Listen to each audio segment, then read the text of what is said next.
don't forget to like and subscribe. Hello there. All right, the movie Jiang Ziya. So this is one of those that's always difficult for me to follow right away because it's basically a man who's trying to become a god, and it just always seems off. It's like how do you go about doing that?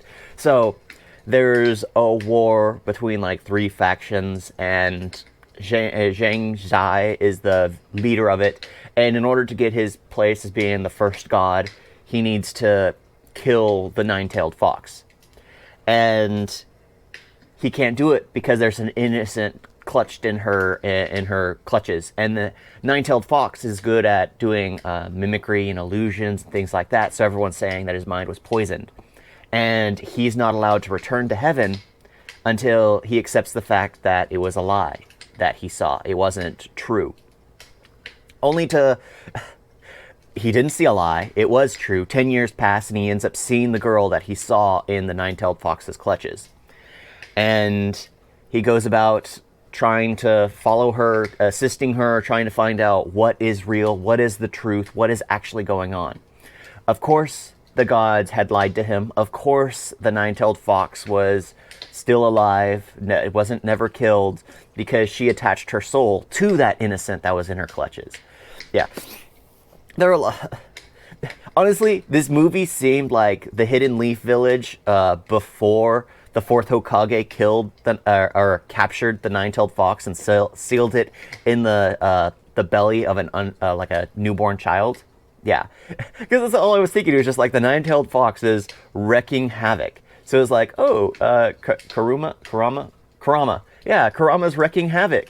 The fourth Hokage is going to show up at the very end, defeat him, and seal his spirit inside his son's body. I was like, yes, this is definitely it. That's the only thing that really got me excited for it when the action started happening, because I was like, I can easily picture that the Hidden Leaf Village is underneath her toes as she's destroying everything, as the nine-tailed fox is destroying everything. Of course, me as someone who grew up watching Naruto, I easily just was like, that's the one thing I enjoy about this. Because it's basically about how the gods had lied, the gods had used him, the gods had used the nine-tailed fox, the gods had imprisoned all the foxes. And the one thing that drove me crazy is like the gods tell him that, oh, she just needs to be reborn. Take the innocent child to this one location and she'll be reborn in another life. He takes her there, and that place is the prison where all the gods had imprisoned the nine-tailed fox's people. Because the nine-tailed fox sold out her people in order to get the power of a god. And it's just like crazy that it's just betrayal upon betrayal upon betrayal. Only for Jiang Ziya to become the real god. Like literally, there's a moment where his hair is undone and everything, and he looks like the typical drawing of Jesus Christ. And I literally said that, it's like, hey, Jesus Christ. It's just like, he's come to save everybody. I was like, oh my gosh. The movie was good, but it just seemed very difficult for me to follow along because you just had to accept everything that was thrown at you. All the mythical creatures, everything was just immediately you had to go like, oh, okay, this is what's going on. It wasn't just humans in different factions. It was different creatures in different factions. Yeah, the nine-tailed fox and her lineage, the gods playing. It's understandable to see the gods playing tricks on everybody because isn't that what they do?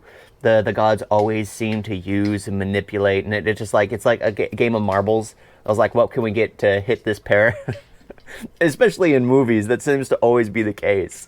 Yeah, there's always like one who's trying to be good, but in this case it was Jiang Ziya who was trying to be good. He just wanted to be truthful. He just wanted to believe that everyone should know the truth. And at the very end, he destroyed the bridge to heaven, so no one could become a god. No one could be manipulated by gods. He separated their connection from Earth and Earth from them.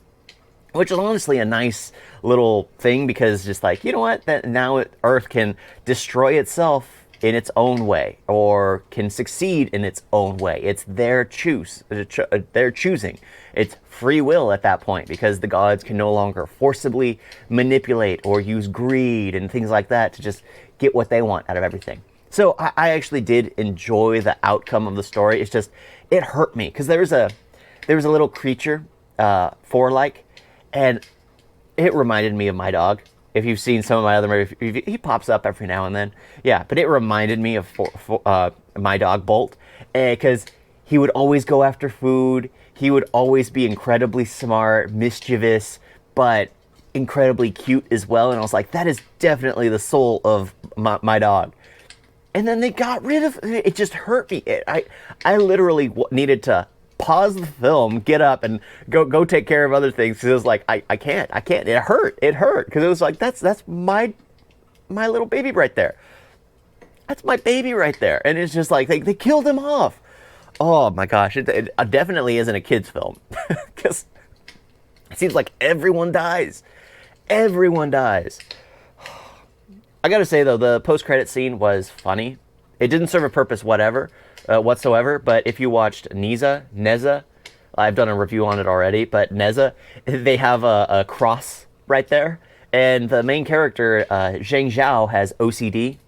He needs to have everything organized, everything neat. They introduce it throughout the film, like every time something bothers him, even in the middle of a fight, he'll straighten it. Yeah, so... And if you remember Neza, he's very messy. So they had that nice little crossover right there, which I thought was pretty funny. Yeah, and I did enjoy that. But it was funny because I was thinking it was like basically the same concept. The dragons are in prison. The nine-tailed fox's lineage are imprisoned. The gods are the ones to blame for it in both cases. So, yeah. It was like same story, just different outcome. Yeah. Oh, I enjoyed it. I enjoyed it in the long run. Now that I've actually talked about it, it's like, okay, I enjoyed it a bit more. It's just, I think I was devastated by Four Legs' loss. I really was. Yeah, but it was nice to see the film. I did like it. It was a reprieve from some of the other things I've been watching, a good and bad. So it was more like a middle ground, which is always nice to have. Thank you all for watching. Talk to you next time. Toodles.